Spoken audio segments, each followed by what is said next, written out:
నమస్తే, welcome to YOYO Cine talkies.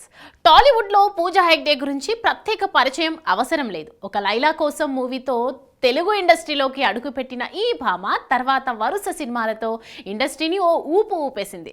దాదాపు అందరు స్టార్ హీరోల సరసన నటించి స్టార్డమ్ సొంతం చేసుకుంది. బుట్టబొమ్మగా క్రేజ్ తెచ్చుకున్న ఈ బ్యూటీ స్టార్ హీరోయిన్ గా దూసుకుపోతుంది అనుకుంటే అలవైకుంఠపురంలో సినిమా తర్వాత చేసిన అన్ని సినిమాలు డిజాస్టర్ కావడంతో ఐరన్ లెగ్ బిరుదు తగిలించుకుంది. ఆ తర్వాత పూజా హెగ్డే పని అయిపోయింది. ఇక తెలుగులో సినిమాలు రావడం కష్టమన్నారు. కానీ అందరినీ ఆశ్చర్యపరుస్తూ పూజా హెగ్డే ఇటు దక్షిణాదిలోను అటు హిందీలోను మంచి ప్రాజెక్ట్స్ చేస్తూ పారితోషికం కూడా ఎక్కడా తగ్గించకుండా తన హవాని కొనసాగిస్తోంది. ఇప్పుడు వరుస సినిమాలతో పూజ మళ్ళీ బిజీ అయిపోయింది. ప్రస్తుతం అండమాన్లో తమిళ సూపర్ స్టార్ సూర్యతో సినిమా చిత్రీకరణలో ఉంది పూజా హెగ్డే.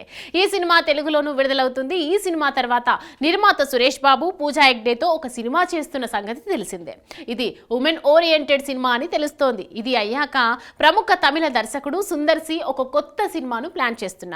ఆ సినిమాలో కథానాయికగా పూజా హెగ్డేని తీసుకుంటున్నట్లు తెలుస్తోంది. ఈ సినిమా కూడా ఉమెన్ ఓరియంటెడ్ సినిమాగా తెరకెక్కనుందని సమాచారం. లైకా ప్రొడక్షన్స్ ఈ సినిమాని నిర్మిస్తారని తెలుస్తోంది. ఇలా వరుస సినిమాలతో బిజీగా ఉంటున్న పూజా హెగ్డే పారితోషికం ఎంతో తెలిస్తే షాక్ అవుతారు.